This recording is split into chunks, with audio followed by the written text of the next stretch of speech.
করেছিল।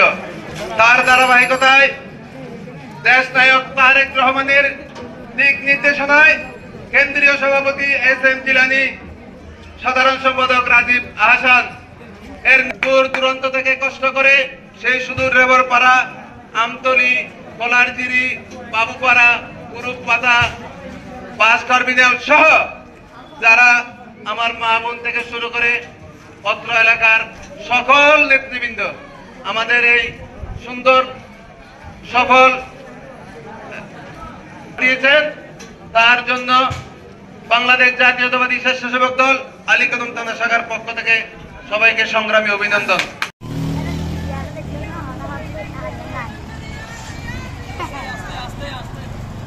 আরো আসতে দাও।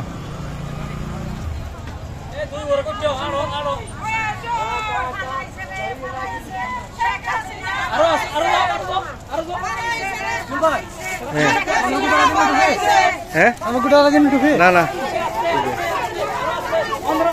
আজকে স্বেচ্ছাসেবক দলের এ পর্যায়ে আলোচনা শেষ করছি। ধন্যবাদ সবাইকে, নমস্কার। ধন্যবাদ সঞ্জয় ভাই। সংগ্রামে উপস্থিতি